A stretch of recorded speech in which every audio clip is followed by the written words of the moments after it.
Hello friends. हम सभी की लाइफ में सबसे पहला हमारा गुरु कौन होता है? तो सभी को आंसर पता है कि हमारे पहले गुरु हमारे पेरेंट्स होते हैं। हम हमारे पेरेंट्स की उंगली पकड़कर ही सबसे पहले चलना सीखते हैं और ज़िंदगी की सबसे पहली ट्रेनिंग पेरेंट्स से ही लेते हैं। तो वी कैन से कि जो पेरेंट्स हैं वो हमारे सबसे पहले गुरु हैं। खासकर मदर हमारी सबसे पहले गुरु है। पर क्या पेरेंट्स हमारे बेस्ट गुरु हैं? क्या जिंदगी की ट्रेनिंग हम पेरेंट्स से ही बेस्ट ले सकते हैं? तो देखिए, एक टाइम था जब हमारे पुराने टाइम पर इवन बड़े बड़े राजा महाराजा अपने बच्चों को ट्रेनिंग देने के लिए, खासकर जीने की ट्रेनिंग देने के लिए और प्रोफेशनल ट्रेनिंग देने के लिए बच्चों को गुरुकुल में भेजते थे। उस वक्त ये बड़ा आसान था उन राजाओं के लिए कि गुरुओं को अपने महल में या अपनी जगह पर ही बुला सकते थे और लाइफ की ट्रेनिंग या प्रोफेशनल ट्रेनिंग उनको वहीं महल में या उनके प्रांगण में ही दिलाई जा सकती थी। पर क्यों वो राजा ऐसा करते थे कि अपने बच्चों की ट्रेनिंग अपने से उनको दूर भेजकर और एक अलग प्लेस में उनको एक विगोरस ट्रेनिंग देते थे? देखिए, रीजन क्या है कि किसी भी प्रोफेशनल ट्रेनिंग के लिए पर्टिकुलरली जब हमारे गोल्स बड़े स्ट्रोंग हो, गोल्स बड़े हो, और पर्टिकुलर है कि अगर राजाओं के बच्चे हैं उनको आगे जाकर खुद ही एम्पायर संभालना है, तो डेफिनेटली उनकी ट्रेनिंग और ज़्यादा विगोरस चाहिए। उन्हें बहुत सारी चीज़ों की समझ चाहिए, बहुत सारी ट्रेनिंग चाहिए। तो वो सारी विदाउट डिसिप्लिन और विदाउट डेडिकेशन नहीं आ सकती। तो वो रियल सिचुएशन में, डिफिकल्ट सिचुएशन में ही उस तरह की ट्रेनिंग ली जा सकती है, जिसको हम लाइफ का संघर्ष बोलते हैं, हार्डशिप बोलते हैं, हार्ड वर्क बोलते हैं। एक्चुअली वो डिसिप्लिन और डेडिकेशन ही है। और वो डिसिप्लिन और डेडिकेशन पेरेंट्स के थ्रू आसानी से नहीं आ पाता है। इसका रीजन क्या है? इसका रीजन है अफेक्शन। जब बचपन में हम छोटे होते हैं तो माँ बाप की उंगली पकड़कर ही चलना सीखते हैं, लेकिन हमें पता होता है या माँ बाप हमको हर गिरने पर संभाल लेते हैं। पर वो जो अफेक्शन है, वो जो सॉफ्टनेस है, मतलब वो हमें लाइफ की हार्ड ट्रेनिंग लेने से हमें रोकती है। They can not bear the you can से हार्डनेस ऑन अस। वो हमारी तकलीफों को नहीं सहन कर पाते, या जब भी हमें कोई हार्ड फीलिंग आती है वो हमारे पेरेंट्स हमारे अफेक्शन की वजह से कहीं ना कहीं पर, वो आप कह सकते हो कि ममता कह लो उसको, अफेक्शन कह लो उसको, प्यार कह लो, वो चीज़ें जब भी हम थोड़ा तकलीफ में आते हैं या हमें तकलीफ होती है किसी ट्रेनिंग के लिए, वो उस चीज़ को बर्दाश्त नहीं कर पाते।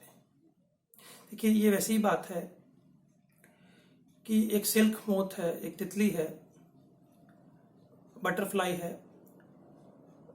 जब वो बहुत छोटा होता है तो वो एक कोकून से उसको बाहर निकलना होता है, and cocoon is very hard. और एक सिल्क मोथ को उस कोकून से निकलने में बड़ी तकलीफ होती है।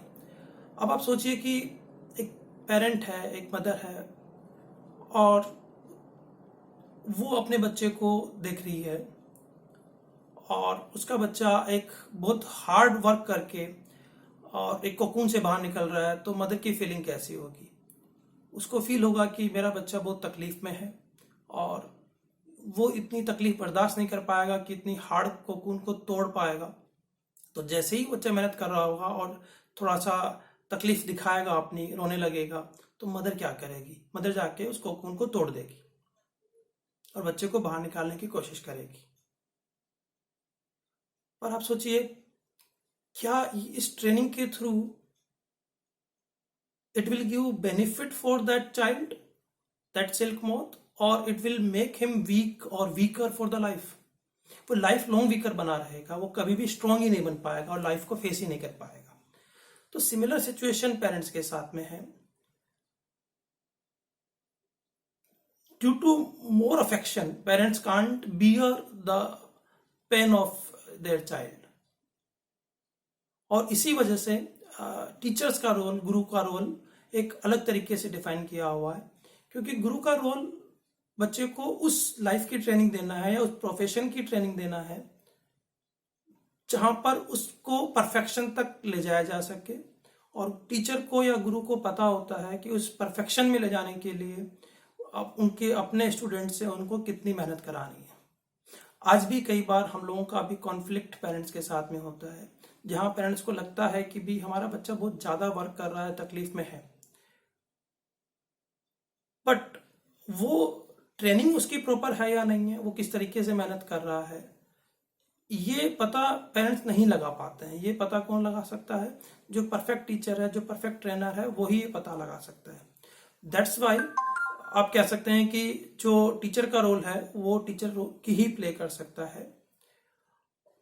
ये काम राजाओं के लिए भी बड़ा आसान था, पर वो इस बात को समझते थे कि हमारा अफेक्शन और सुविधाएं हमारे बच्चों को उस स्टेज पर कभी ट्रेनिंग ही नहीं होने देगी कि वो इतने बड़े एम्पायर को संभालने के कैपेबल होंगे।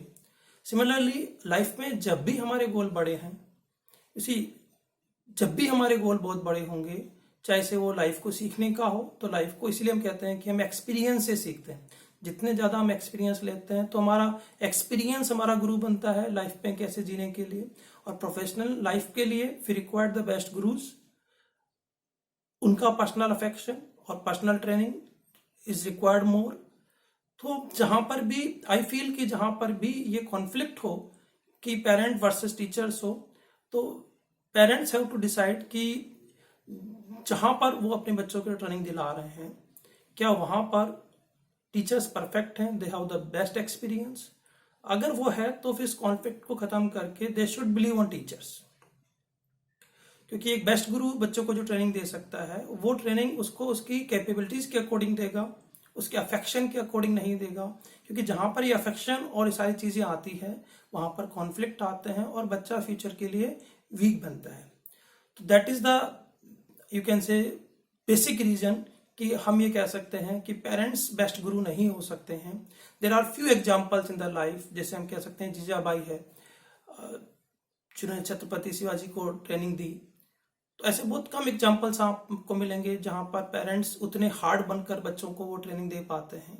और आज के इन्वायरमेंट में तो और ज़्यादा डिफिकल्ट है, क्योंकि पेरेंट्स अपने बच्चों को और ज़्यादा सोफिस्टिकेटेड इन्वायरमेंट में रखना चाहते हैं, और साथ साथ में एम्बिशन भी है कि उनके बच्चे लाइफ में एक टॉप पोजीशन पर पहुंचे और लाइफ में बहुत आगे जाएं। तो दोनों चीज़ें साइमल्टेनियसली होने के लिए ज़रूरी है कि हम इस चीज़ को समझें कि जो ट्रेनिंग पार्ट है वो हमेशा हार्ड ही रहेगा। Training part can not be become easy in any case. That's all, and I think I have able to communicate my things to parents and teachers. Thank you.